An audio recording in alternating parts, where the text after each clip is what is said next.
The deadlock in Israel now, a second historic election this year, again failing to find a party with a clear majority.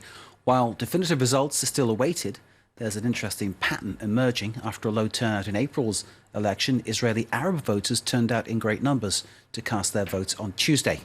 And on Wednesday, with 90% of the votes counted, the joint list is expected to win about a dozen seats in the 120-member Knesset, which means it comes third after the blue and white party of former military chief Benny Gantz and the right-wing Likud party of Prime Minister Benjamin Netanyahu, even outscoring the traditional third-place kingmaker Avigdor Lieberman's Israel Beitenu. Our correspondent Iris Mackler is in Jerusalem. Delighted Arab party politicians and Arab analysts say that it's partly the fact that they unified the Arab public. The Israeli Arabs had indicated they wanted one party and not two, as it was in the April election. They also put it down to the galvanising impact of the anti-Arab campaign that the Prime Minister ran. You know, he had run it in previous years, but this year it had the impact of bringing people out to vote, perhaps because it wasn't just against the Arab parties, it was actually against the Israeli Arabs, the whole population, it felt. They certainly felt under attack, and they came out to vote, something like 10% more in real figures than had voted in April. So, and you know, it's not just them, by the way. Cronies of the Prime Minister, a close ally of his, has said openly that that policy that the Prime Minister pursued, and I quote him, blew up in their face. So it didn't do the Likud any good at all. Iris Mackler, our correspondent, who's been following every step of this election. For the people in Israel, it's more frustration that the second election this year hasn't produced any clear result. The uncertainty isn't a good thing in a society that's frequently on edge. A political deadlock again. Benjamin Netanyahu's Likud and Benny Gantz's blue and white coalition are neck and neck, just like in the April election. We're exactly where we were 2 days ago. I hope that the politicians will get their act together, put their ego aside, think of the good of the public instead of thinking about their own positions. Maybe then we'll see better days. What's different this time round is that Avigdor Lieberman and his Israel Beitenu party refuses to join Netanyahu's right-wing bloc. The premier's former ally is staunchly secular and against the rising influence of ultra-Orthodox Jews in Israeli politics. It looks like the nation is divided in two, left and right, Jews and Arabs, religious and secular. We are at a dead end. It appears neither the right nor the centrists have enough votes to obtain a majority, potentially making Lieberman the kingmaker of this election. The former defense minister wants a unity government, one where Likud and the blue and white coalition would share power. Meanwhile, Israel's joint Arab list performed better than last April.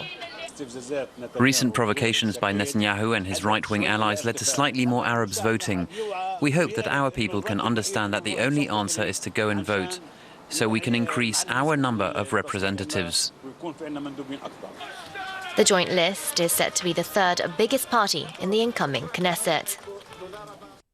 Has time finally run out for Benjamin Netanyahu? Israel's longest-serving prime minister has been proving the pollsters wrong since 1996.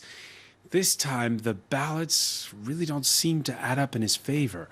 He's been dogged by corruption cases. We'll ask about Bibi's fate and what swung Tuesday's do-over of another snap election that was just 5 months ago. It wasn't so much Bibi's hawkish positions, but his embrace of the religious right that set Netanyahu apart from potential kingmaker Avigdor Lieberman, the far-right politician who, like the centrist, points instead to Israel's founding principles of secularism. Hence the question Palestinians and the rest of the region are asking, would Israeli policy be much different under former Army Chief of Staff Benny Gantz of the Blue and White Alliance? He has edged ahead during the vote counting. Could he even do a deal with Netanyahu's Likud and form a grand coalition? Or is this chapter one of a new political direction? Today in the France 24 debate, we're asking whether Netanyahu this time has finally lost it. And joining us is Gil Mahaley, editor-in-chief of Causeur magazine. How are you? Great, thank you. And we welcome back as well John Linden, executive director of the Alliance for Middle East Peace. Welcome to the show. Good with you. Joining us from Tel Aviv is Emily Landau, senior research fellow at the Institute for National Security Studies. Welcome to the show. Hi, thank you very much. The France 24 debate on Facebook and Twitter, hashtag F24debate. Yeah, it was past 2 in the morning when a seemingly subdued Benjamin Netanyahu took to the stage at Likud party headquarters, subdued, but by no means conceding defeat. In these coming days, we are going to start the political bargaining process to create a strong Zionist government and to prevent the creation of an anti-Zionist, dangerous government. That is what we need to do. We must create a government that brings people together, and we must maintain the idea of the Jewish nation state. Before we look at the numbers, Gil Mahaley, how did Netanyahu seem to you? Tired, but I think he's got energy, and we mustn't forget that it's not only a metaphoric political survival that his challenge. It is his personal survival, because he has an important meeting with the highest legal authorities of the state in a couple of weeks, and he might be facing charges in early October. Will change everything. So he's really, not metaphorically, fighting for his life. Was this election about him personally? Yes. I think that the basic situation in Israel for the last 10 years is that Netanyahu's bloc, the right, the 50 shades of Israeli right, is about 55% of the electorate. So he could have already in April create a stable government with 64, 65 MPs out of 120. At the same time, the fact that he's in power for 10 years, it means for all the rest in the right, there is no hope to become the man, to become the king.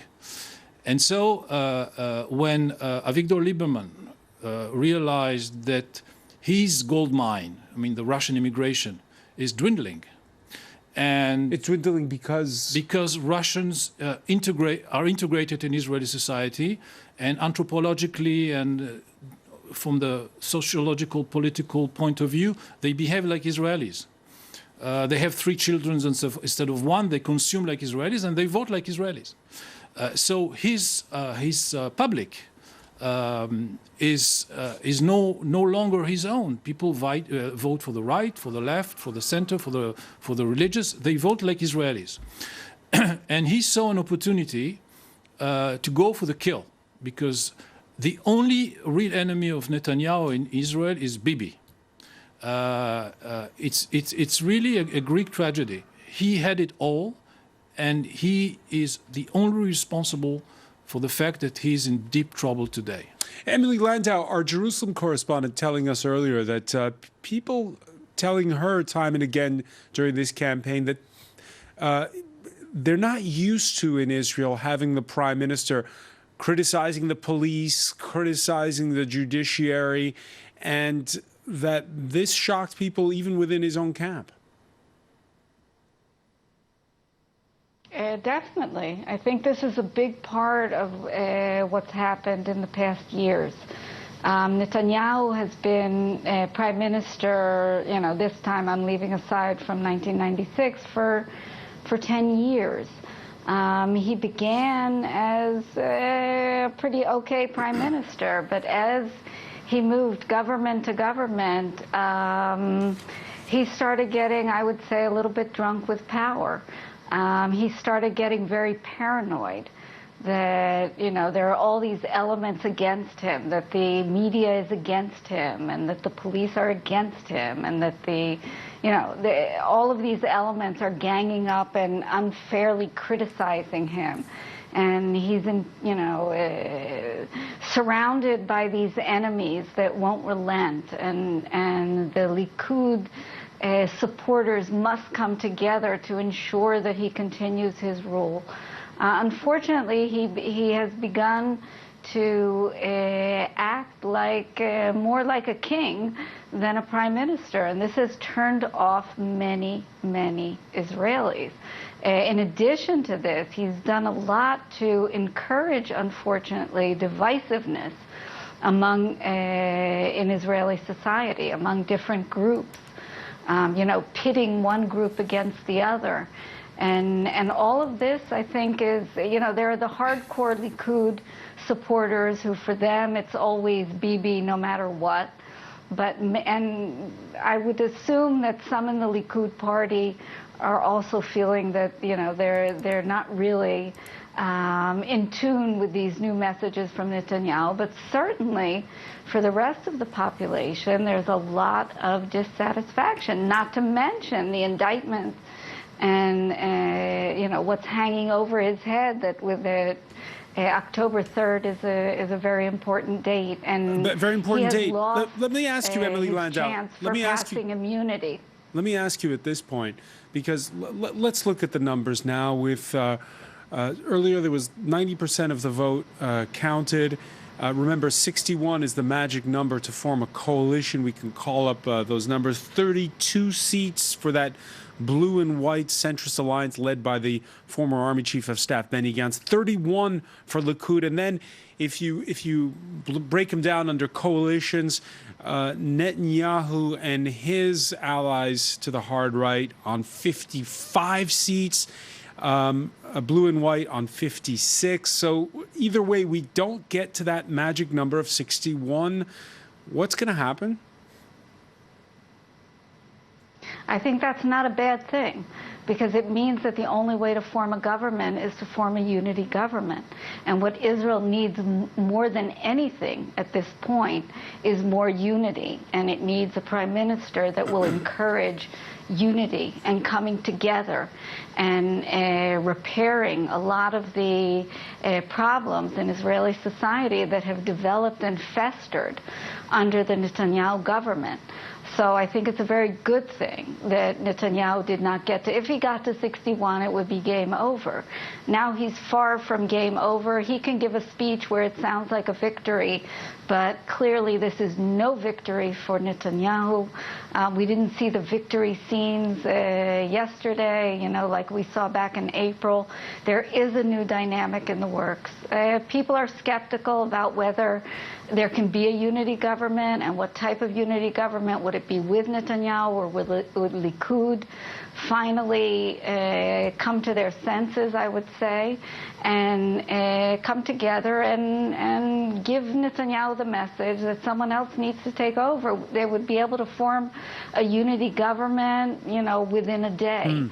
But that's what negotiations are for. I think all the speculation now of, who will sit with who won't sit with who, things change when the parties sit together and they start negotiating terms. Yeah, a lot can happen between now and November, when we're expected to have a government. At this point in time, let's cross to Jerusalem and join by telephone Dora Harlap, who is a Likud party consultant. Do you agree with Emily Landau that the prospect of needing to form a national unity government is a good thing, and that it's time to turn the page on the Netanyahu years? So, good evening. I just went out from the Netanyahu's meeting with the parliament members of the Likud. He just had a meeting of we started almost 2.5 hours, okay? No, 1.5 hours, almost 2 hours, where everybody have spoken about that they doesn't want Netanyahu to leave, and they want him to keep leading the Likud in the future, and no one from outside of the party will decide for Likud voters who's going to lead them, because today the Likud is the only democratic party. Now, about the options for building up a coalition, we have few options, but in any option, one guy, maybe it's Gantz, maybe it's Netanyahu, maybe it's Lieberman, someone have to not keep his promise and betray his voters or his partners. So today, Bibi Netanyahu has met with right-wing leaders and ultra-Orthodox parties, and they said that they have now a block of 55 seats. I guess you have spoken about it in the last 2 minutes. So he said, and he decided with them together that they were going to go in one block of 55 seats together to the negotiations.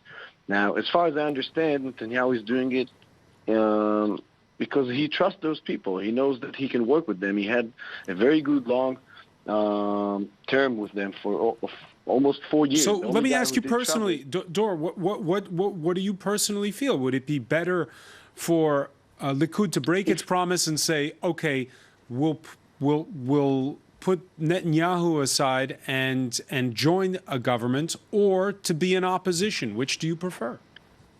So I would rather that the Likud will go to another round of elections, to a third round of elections. I know it sounds kind of crazy, but all the other options are kind of crazy also. Because I think that the public in Israel should make a decision. Does he want a right-wing government or a left-wing government? It's up to decide the decision. He had a majority, and then he called a snap election back in April. It didn't work. He called it a second time. Are you suggesting a third time? I think this would be the best method, because now, Ron, we are stuck. Any one of the okay, let's take the four options. Okay, if we're gonna go to secular unity, like Benny Gantz is calling that, which Likud goes with blue and white. So Netanyahu is betraying most of his voters and also his coalition partners until now, which he just had a seat with them today, and he promised them that they're gonna go together in a bloc. Now, if they're gonna go Bibi, Netanyahu, blue and white, and the non-secular people, so Benny Gantz will betray his voters because he promised we're going for a secular unity, and he also going to betray his partner, Yair Lapid. Now, I know that the relationship between them are not that simple, but still it's an option. Now, let's go to the third option, the unity of Likud and blue and white without Bibi. I don't think that this option on the table because I just saw today that Parliament. Because you saw that, right, for the time being, at least, Likud is worked up about it. Very briefly, Emily Landau, would you like to vote again? No. That is the absolute worst option, to go for a third round. I can't believe that this is being presented as the best option. The best option is to get a government now. The Israeli public is tired of this circus of election after election. Enough is enough. Sit down together and hammer out a deal and get a government that starts dealing with all the problems that need to be dealt with. All right, let me bring in at this point. To start talking about a third round. Let me bring in at this point a man whose job it is to play mediator, John Linden. Well, just as an objective analysis about a third election, if you look at the Likud is hemorrhaging seats. It's quite clear that they're losing capacity. There's some estimates up to 200,000 Likudniks who either voted for a different party or stayed at home last night compared to the results only in April. So I think a third election wouldn't necessarily, if it's in the same framework with Benjamin Netanyahu as leader, pay dividends for Likud. But there's a bigger point. We've had two of the most divisive elections in Israel's history in a 5-month period, and it has torn apart so many of the most important social fabrics in the country. The relationship between Arab and Jewish citizens, things that seemed taboo, such as annexing large swathes of the West Bank. I remember in 2015 when Prime Minister Netanyahu said that Arabs are coming to vote in droves, and when he said that the Palestinian state wouldn't happen on his watch, and the world was aghast. But we heard those sort of remarks every single day during the election just now and also in April. If we have a third election in that tone, the damage will be long-term, and regardless if who comes in afterwards, there will be years necessary to clean it up afterwards. And I think people playing kind of rolling a dice and just hoping that the Knesset seats will be reattributed in another election's time aren't taking account of the damage that it's doing to Israeli society. And, I struggle to even use the phrase anymore, but the peace process, which is being potentially killed based upon some of the rhetoric that we've seen over the last few weeks, particularly if a two-state paradigm is to be revived. All right, we're going to pick up on that point. When we come back, we have to take a quick break. Stay with us. You're watching the France 24 debate. Welcome back, or welcome if you're just joining us. It's the France 24 debate, and we're looking at election results from Israel. Israel with a second snap election in under 6 months, and Benjamin Netanyahu failing to garner the clear majority he needed or wanted in order to hang on. He's got corruption cases pending against him. So there's a lot at stake for him, both personally and politically. With us to talk about it, Gil Mehaly, editor-in-chief of Kozal magazine. Welcome back as well to John Linden, executive director of the Alliance for Middle East Peace. From Jerusalem, Dor Halpar, Likud party consultant, who is back with us, as is Emily Landau in Tel Aviv, senior research fellow at the Institute for National Security Studies. I wanted to ask you, Gil Mehaly, there were those campaign posters of Netanyahu with Trump.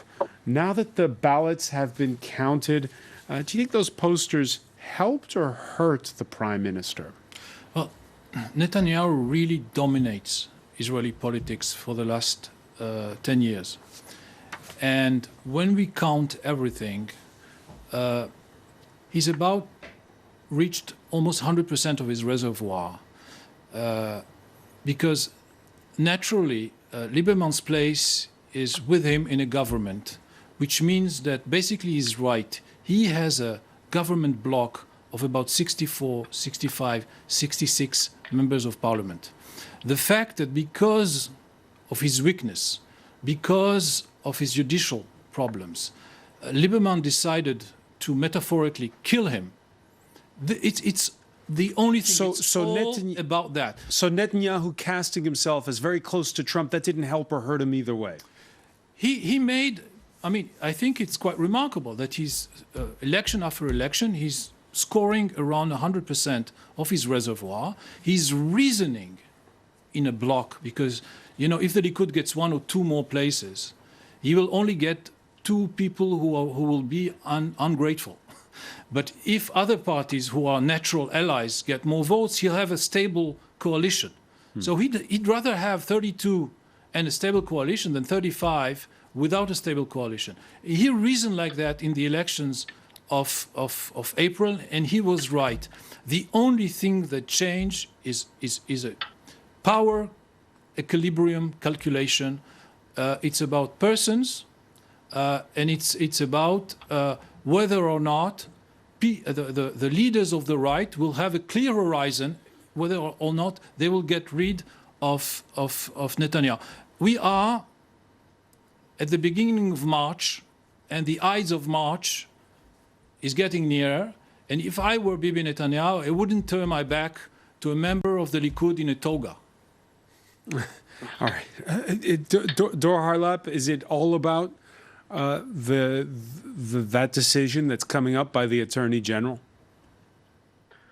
No, but I do agree that those elections and the whole political situation that we're in this stalemate situation, it's only because of personal reasons. And I think that if we had more time in this campaign, the Likud would have been more able to pursue the public that Lieberman is left-wing because he doesn't want to sit with Likud in the government. Now, Lieberman will say that this is because of Netanyahu or whatever, or because the Haredim or any other excuses that he uses. But I think it's a personal issue, not just the juridical issues, but also personal rivalry between those two. All right, let's just remind our viewers on this. Avigdor Lieberman, he was at one point in a previous life a chief of staff for Benjamin Netanyahu, Soviet-born. He was also the CEO of the Likud in 95, 96. Like most of Netanyahu's enemies. And he's a former far-right leader calling for a national unity government that brings together, he says, he wants blue and white, Likud, and his own Yisraeli Betenu party. From all aspects, both economically and also from a security perspective, we are indeed in a state of emergency. Therefore, the country needs a broad government, not a government that fights for its survival from week to week, from one no-confidence vote to another. John Linden, has Lieberman changed? Is he no longer far right? Is he now this defender of the secular values on which Israel was founded? I mean, Avigdor Lieberman has always been most interested, I think, in attaining and wielding power. But to spin it around a little bit, Israel has changed. So I remember when Avigdor Lieberman was first appointed foreign minister, and, you know, the global community was aghast, seeing him as the furthest right expression of Israeli national politics. Hillary Clinton, for a while, was essentially boycotting him in the State Department. If you fast forward a few years, Avigdor Lieberman does now present the kind of sensible face of nationalist politics in Israel, partially because of the religious secular divide, but also he's far less hardline with regards to the West Bank and occupation than many of the other right-leaning parties. And in that time, he's been outflanked, as is Benjamin Netanyahu, by far more right-wing nationalist and religious forces. And what that's also meant for Avigdor Lieberman, as Gil was suggesting, is as his Russian base declines, he needs to find a new space to take advantage of if he wants to take the only job that he hasn't had at the top of cabinet, which is prime minister. And I think that's his primary motivation. But it's still a very interesting metric that somebody who was persona non grata 7-8 years ago is now seen as a peacemaker and a centrist kingpin, and as your guest in Jerusalem was saying, has been branded as a leftist by the Netanyahu campaign. Just like Sharon 20 years ago. Arik Sharon was a pariah, and he became the darling of all powers. He was greeted in Paris by Chirac. Emily Landau, you agree? Well, first of all, let me say about Avigdor Lieberman, don't forget that his party almost doubled its strength in this election. So talking about the fact that his support was dwindling is a little strange due to the fact that in the last election he had 5 mandates and now he got 9 mandates. I think, first of all, if there's a changed tone in politicians in a positive direction, that's a good thing. I don't think we should put politicians in some kind of format that if they move away from that format, we're disappointed with them or we don't believe them. Sometimes politicians actually do evolve. I'm not saying that that's the case necessarily with Netanyahu, but I can tell you that in terms of his rhetoric, what he said is, yes, he would like to have a national, that Lieberman would like to have a national unity government with blue-white Likud and his own party, but he also said that if the 2 big parties can make a national unity government without his party, he would accept that as well, and he would go to the opposition. Now, you can choose to believe him or not to believe him, but I'm saying that at the rhetorical level, at least, we have to give him some credit for, talking more about the country and healing the country and dealing with what he sees as an emergency situation, rather than what we're hearing for so many years from Netanyahu, which is just Netanyahu, Netanyahu, Netanyahu, Netanyahu. So to hear more about politicians, even if we're skeptical, even if we don't believe them totally, but if their rhetoric has become softer and has become more directed towards the country, that's a good thing. But in the background, let's not forget that this was also a lot about his personal relations with Netanyahu. He's very disappointed with Netanyahu, and he did decide that he was going to make sure Netanyahu would not be the next prime minister. All right, Emily Landau pointing out that, there is that jump from 5 to 9 seats potentially for Lieberman. The other big jump we witnessed in the vote on Tuesday is from Arab Israelis. Turnout rose from 50 to 60% according to estimates. They were on what's called the Joint List Coalition with pro-peace parties and Arab Israelis together on one ticket, and they garnered a record-tying 13 seats. We managed to finish an era of fascism, of racism, and an era of trying to kill the hope of the Palestinian people to establish their own state and to finish the war situation that Israel was leading. Gilbert Haley, what does it change having this bigger bloc of Arab Israelis in the Knesset? Not much, because they used to have 15, 14. There's nothing special about it. There's nothing really new. They went divided to the elections of April. They went down from, I think, 15 to 9 or something like that, or from 14 to 9. Actually, they lost a lot. They had this gift from heaven to have another election 5 months later and to correct these huge strategic mistakes, and it's also almost mathematical. Just to add something on that, I think it's actually very significant socially and politically. I mean, first of all, people had assumed that the Arab vote in Israel was on a terminal decline. To have had a campaign waged so aggressively against Palestinian citizens of Israel over the last few months, where it was essentially the main talking point of Prime Minister Netanyahu, was scaring people around this prospect of Arabs being in government. For the Palestinian citizens of Israel as a community to react to that by voting at a 10% higher rate than they did only a few months ago, first of all, is very important for their citizenship, but secondly, for other right-wing politicians looking on and getting the lesson that if you mount a campaign like that and incite against Israeli citizens, not only do you lose seats, not only does the party that you're inciting against go up in the poll, but you also potentially put the Arab parties, the joint list, in a pivotal position, because 13 seats, looking at the current breakdown, is a game changer. And some of it is negative as much as positive, in that Lieberman and the joint list cannot sit in the same coalition together. The joint list have 4 more seats. And there may be some interesting conversations taking place in the next few weeks about some sort of choreography that could allow Lieberman to sit inside the government and the joint list to support with sort of a confidence and supply or support outside of the official coalition, or vice versa, which is something Ehud Barak floated earlier today, that the joint list might be inside government, or at least a majority of those MKs, and Lieberman would be outside voting on critical issues. None of that would have been possible without this increase in voting turnout. Well, Dor Harlap, do you welcome that more Arab Israelis performed their civic duty this time around than they did in April? So, as a political rivals of the Likud, I'm not happy that their turnout was that high. But as someone who cares about this country in any other aspect, of course it's important that Israeli Arab citizens go to vote, because that makes them more belong to our country, to our state. They feel more that they can affect what's going on and how the government will be.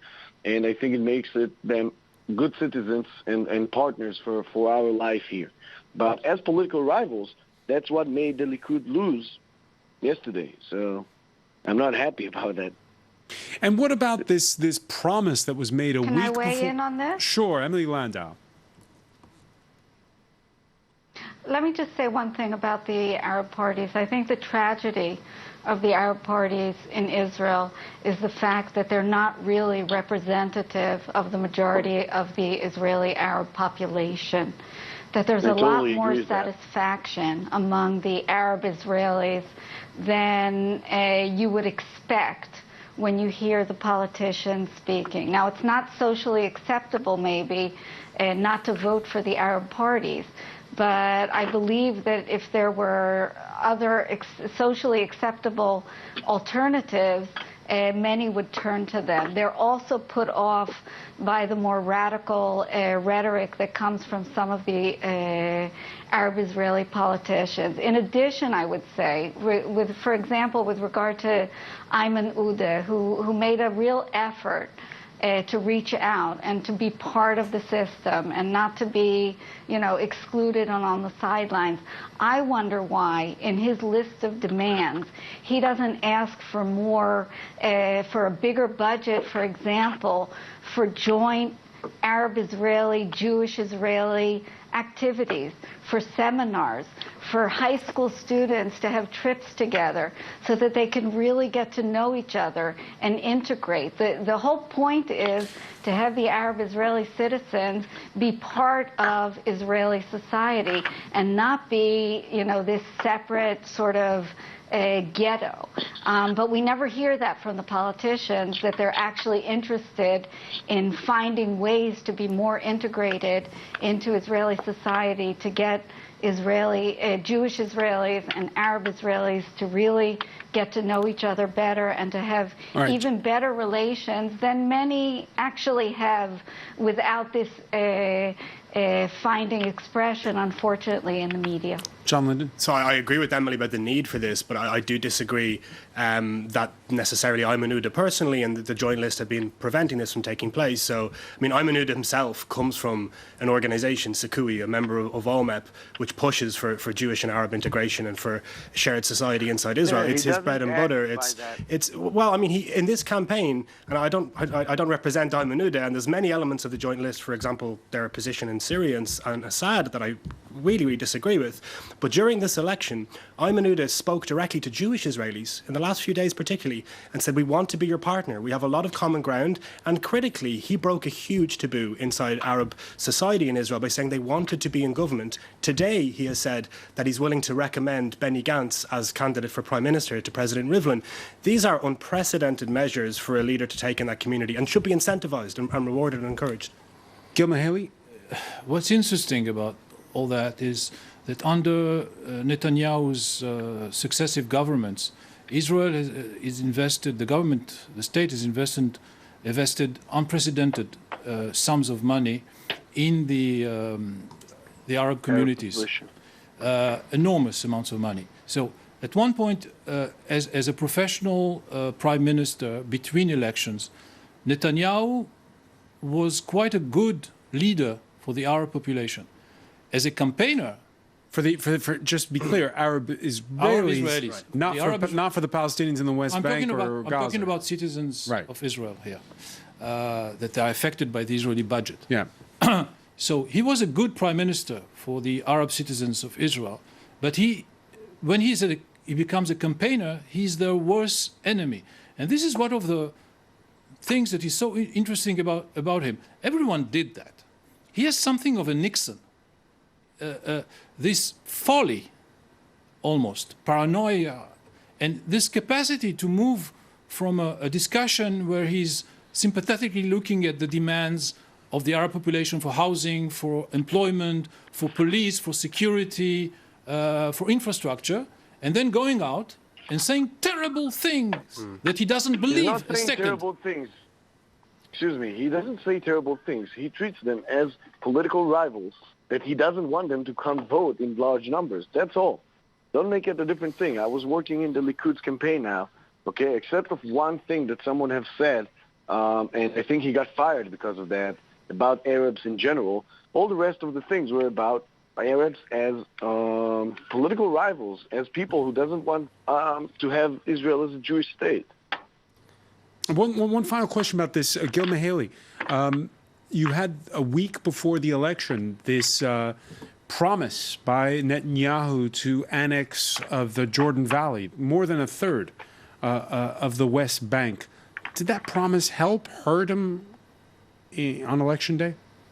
I don't think it hurt him, but from what I've read, and maybe Mr. Harlap can corroborate or refute it, that he had the intention until a few minutes before the press conference to go ahead and really annex, and not just say that if he will be elected, he will annex. So again, we are in a game of rhetoric and posture. Dor Harlap? Yes, so I don't know about his intentions before that, but effectively, we didn't see a big effect of his declaration, maybe because the public in Israel doesn't care anymore about promises, even though this is a promise that is definitely able, that Netanyahu, if he would have get 61 seats without Lieberman, would definitely be able to do. Even so, the citizens are not impressed by that as far as we saw in the polls. So now I just want to go around. I just want to go around because we're out of time. Just in one word, if I could ask each of you your prediction as to what's going to happen come November, who's going to lead the next Israeli government and under what form? I'll begin with you, Dor, in one sentence. As I said before, I think we don't have a choice going to a third round. Emily Landau? I'm very hopeful that it will be some form of unity government. Dov Afon? Gil, thank you.